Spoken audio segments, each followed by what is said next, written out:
guys, it's your girl Rachel Real, and I'm back with another video.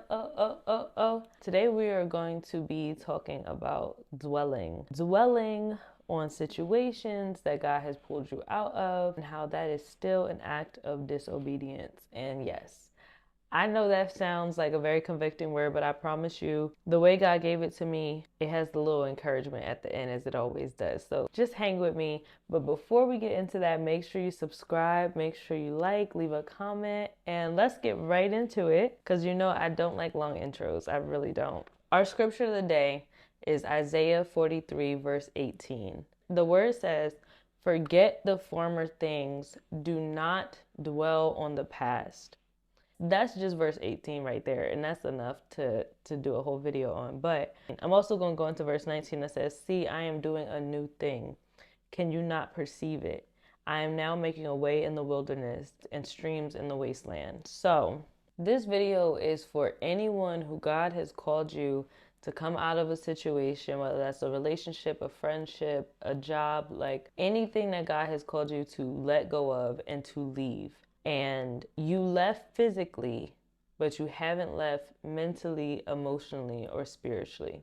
And I know that's already like, that's a shouting moment right there. You could just shout just at that moment right there. But I really want to make this as relatable as possible and as comforting as possible, because I empathize that that is not an easy thing to do. I have been called to do the same thing, and God has been like walking with me side by side, walking me through this process. But He called me to remind you, and also He reminded me that sometimes we'll allow God to close a door and then we'll live in the hallway.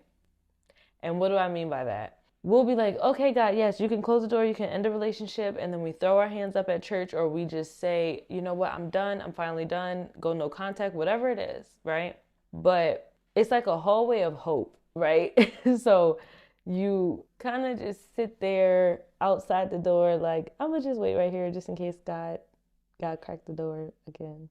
It's comforting because we know the door is right there. Everything we left behind is right there on the other side of that door. And we have this false sense of control that at some point in time, we could just open that door back up and go in.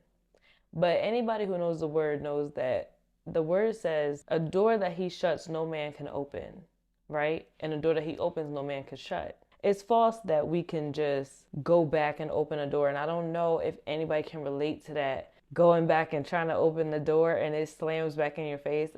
Been there, done that. So like, trust me, I'm with you. But let's walk through this word, let's break it down, and let's see what God is really saying here. So let's just start with the first four words. It says, "Forget the former things." So when I hear that, right, that goes a step beyond walk away from that man, leave that job, walk away from those friends, right? That goes a step beyond, because I just thought that God was calling me to just leave situations. But not only that, God calls us to forget the former things.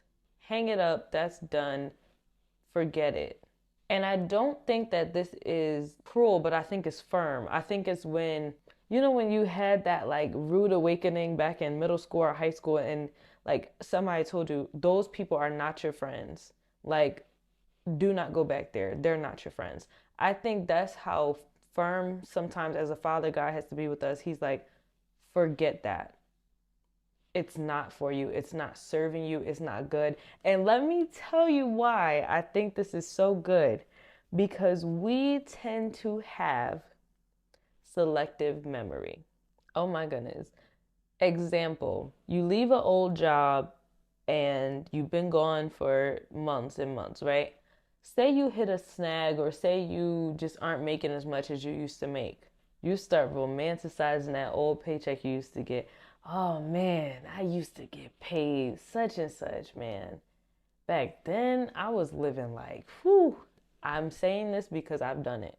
I left a job that I like literally would be triggered by the phone ringing, because I was working in like customer service, and like I would get like 50 calls a day. And I remember I would wake up and I would sit on my bed like that painting of the lady who just is done and her dress is like hanging off her shoulder. Like I literally used to be sitting there like, I gotta do this again another day. It was so frustrating.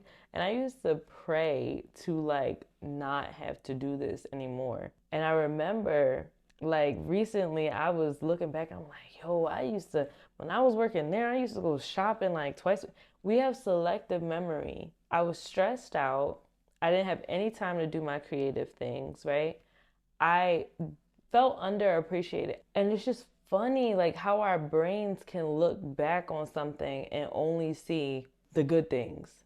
He calls us to forget, not because he's cruel, but he's like, don't remember. And when you realize how weak our memory is and the fact that our memory can literally play tricks on us, you understand why he called us to not remember. Okay, so let's start there. So the next part says, do not dwell on the past. And this part got me because let me tell you guys the definition of dwell. Dwell means to reside, to live, or stay, right? And in one definition, it said to remain in a state or condition. To dwell is to live somewhere, to remain somewhere. This is where I dwell. This is where I remain, right? And so what God showed me is you can physically leave a place and still live there. Example. I love when God gives me examples. It helps to break it all down. Have you ever met someone who is stuck in high school or college or the glory days or whatever it is?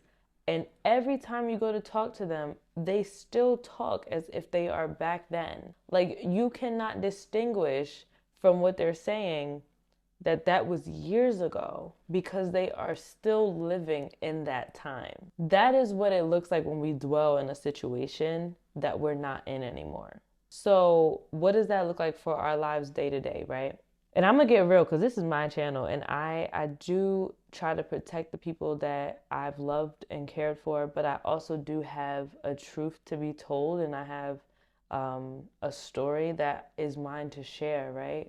There are songs that I can't listen to right now because they take me back to a place of when I was in my past relationship, right? God convicted me, like, I can't listen to them right now. Eventually, yes, I'll be able to listen to them. They're great songs. I'll be able to go back. But right now, the place they bring me back to, God called me not to reside there anymore.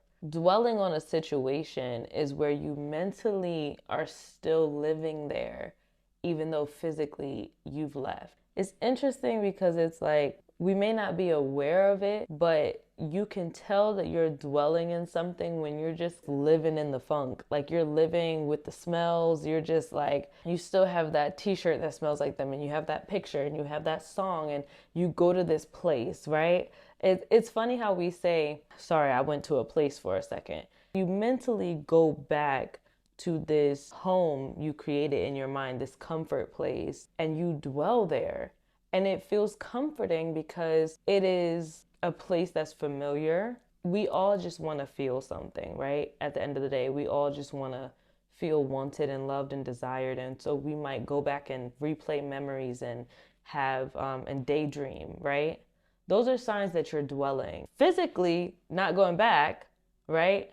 But mentally, emotionally, spiritually, you still live there. And what God called me to remind you guys, and He reminded me, that is still disobedience because you surrendered it physically, but mentally, emotionally, and spiritually, you're still holding on to it. And that's disobedience. So that is the premise of this whole thing, is that dwelling is still disobedience. Forget the former things.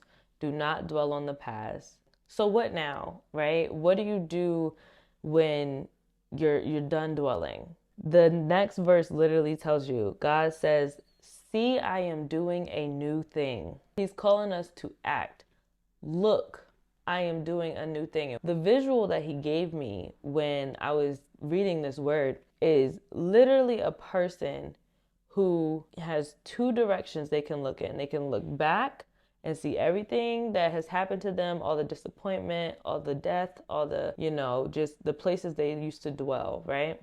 or they could look forward and see the new thing that he's doing. And that action word, when he says, look, like, look over here, I am doing a new thing.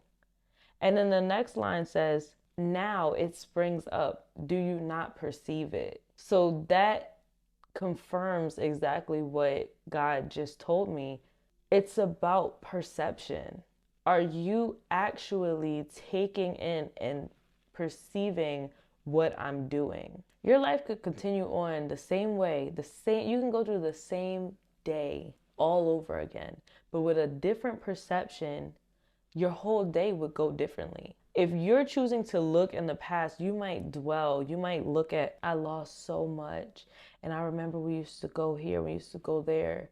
And to you, looking that way, looking backwards, God's not there. You're looking back and you're like, God, you didn't show up. Look, everything died. But if you look forward, you can perceive the new thing that is springing up in your life. You can perceive the new people that are coming into your life. I could tell you right now, and I'm going to be real. I like to make this real for y'all. In my life, right, I have all these amazing new friends. And I've also lost people.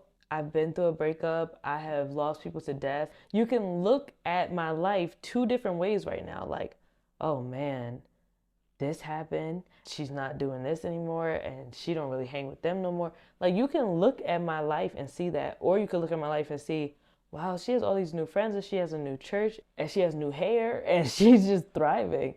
There's two sides of the coin. Both still exist, but it's just the way you're looking at it. And so God has been calling me, look, behold, I am doing things, but you aren't perceiving them because you're looking backwards. Don't dwell on that. In fact, don't remember that. Look forward. Look at what I'm doing in your life. I'm telling y'all, in my life right now, God has called me to go to a new church that I'm really enjoying with my content. I've been really, really locked in.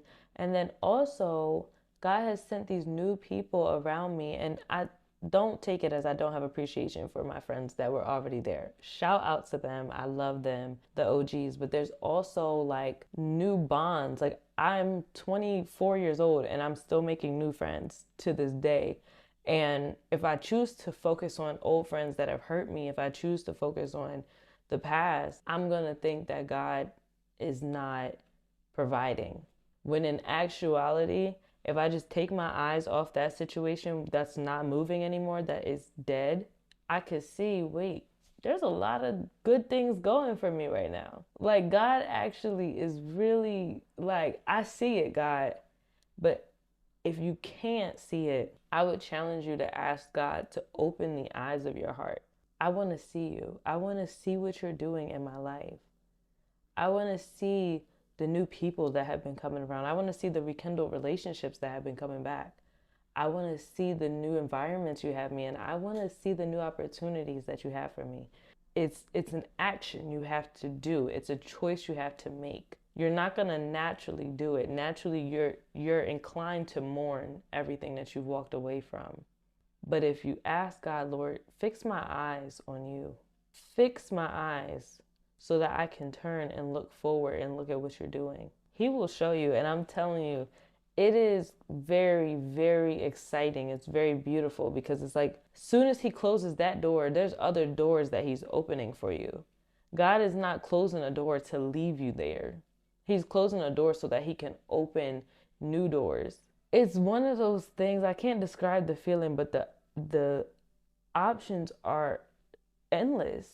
Like, there are so many endless possibilities of how I can grow in career, I can grow in relationship, I can grow in friendship, I can grow in self-love, I can grow in just wisdom and knowledge and just maturity. Like, there's so many ways I can elevate if I just would fix my eyes on God. The last part is just saying, I am making a way in the wilderness and streams in the wasteland. So the last thing I'm going to leave you guys with, and I told you guys this would be a short video, the last thing I want to leave you guys with is this. If you feel like you've been in your wilderness season, if you feel like you've been isolated, if you feel like God has had you just wandering, feel a little lost, I want you to know that God is literally carving a path in the wilderness for you. carving a path that is so clear and so direct. And you're not going to be wandering much longer. I just want you to trust that if you continue to move forward, even if it's the smallest steps, He will prepare a way for you and He will create a stream in the wasteland. The way He's showing this to me, it's not just streams of water in a physical, natural sense, but it's new streams of income, new streams of resources, new streams of people and connections. Because when we get connected to other people, now there's like this flow where people pour into us and we pour into them. Just imagine your life as like a stream that is literally filled to the brim, where it's like the water has to keep moving, like a stream just keeps going. God will put you on a path that you're gonna feel like, God, now I need a boat so that I could ride this stream all the way out. It's moving so fast. I feel like I can't keep up. Like, this is overwhelming. The season you're about to enter into is going to be filled to the brim with blessings. And all you have to do is make the choice to leave and let go and forget. Forget the former things. Don't dwell on them. And behold, God is doing a new thing in your life. Don't go back. If you needed to hear this, if you were just about to reach back out, if you were feeling that desperation in your spirit, I want to tell you, you're not alone. I've been there. It's hard. It is not an easy path, but I'm telling you, your entire destiny is connected to your decision. The decision to look forward and not backwards is the decision that will be the key to unlock your destiny. And I'm going to tell you something, and it's not to scare you, but there are people who never unlock the destiny that God had for them. They never make the decision to turn away and leave the person or leave the friendship or leave the place. If you don't believe me, look in the Bible. There was a rich man who came to Jesus, and Jesus said, go and sell all that you own. And the rich man chose not to. So he walked away from the way. He walked away from Jesus. Who knows what God had in store for him? But he couldn't let go of his riches. He couldn't let go of the things he had. And he threw away his destiny. And we don't talk about that enough. And it hurts people. But I'm going to tell you the truth. I can't come on here and lie to you guys. The decisions that you make and the timing has to be precise. This can't be a next year thing. This can't be oh, I heard the word and yeah, God been telling me to do that, but my birthday coming up or our anniversary coming up, so I got to at least see that. When Jesus used to come by, he would just pass through. He would go through different lands that he would pass through. I don't want him to pass through your life and you miss him because you can't give up what you had. Forget the former things. He called that man to sell all that he owned. Why would he not call you to forget all that you've known? To follow him into the life that is flowing with milk and honey.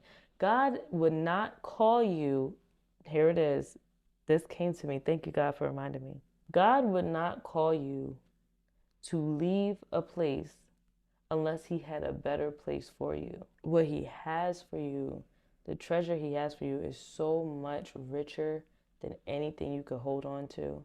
The decision that you make at this time, Jesus, let me make it real for y'all.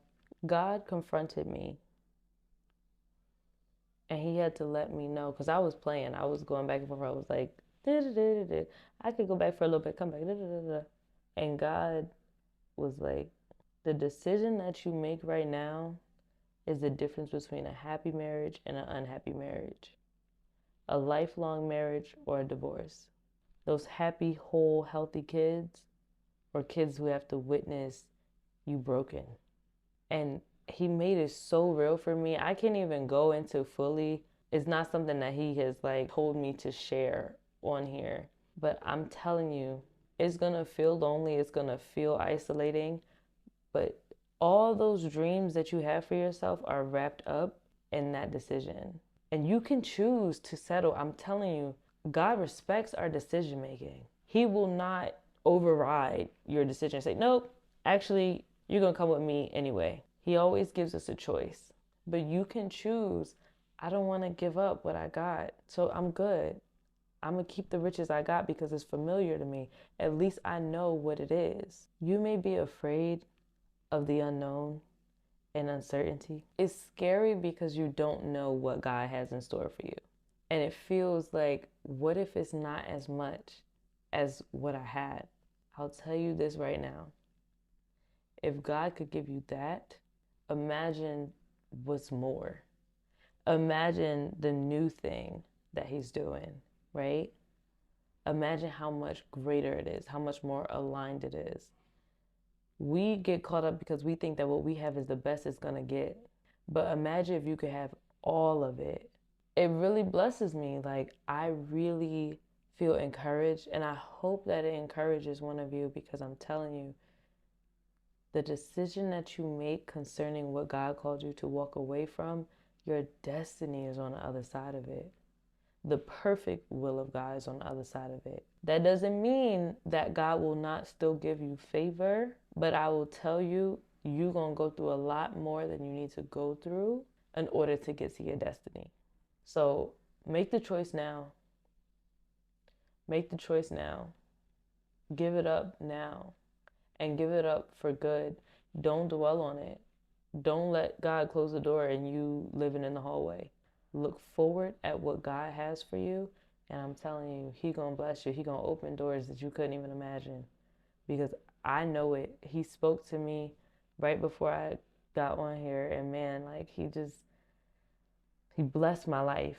But it's up to the decision you make, and I'm gonna tell you, it's not a decision where you get the same outcome either way. It's two paths, it's a fork in the road, and there's different outcomes. God is still with you. There will be favor. But I'm going to tell you, His perfect will for you is always going to be better than what you can choose for yourself. I hope you guys all make the right choice, and I hope you just trust in God as you walk with God. And yeah, that's everything that He told me to say to you guys. I feel a great sense of peace now that I've shared that with you guys, and I hope that this video touched you. If it did, leave me a comment. Let me know how you're feeling. Even if you're not feeling amazing about the decision, but you know it's something you need to do, you can comment, you can hit me up, DM me, let me know, like, man, that got to me. And I'm here. I mean, I'm going through the same thing. I'm grateful to say I've let it go. I'm walking away, and every day God is helping me to forget the former things and not to dwell on the past. I'm excited, y'all. When y'all see me on here and I'm talking about, what God is doing, man, remember this moment. Remember that there was a decision that was made. I love you guys. I hope you enjoyed this video, and until next time, keep it real.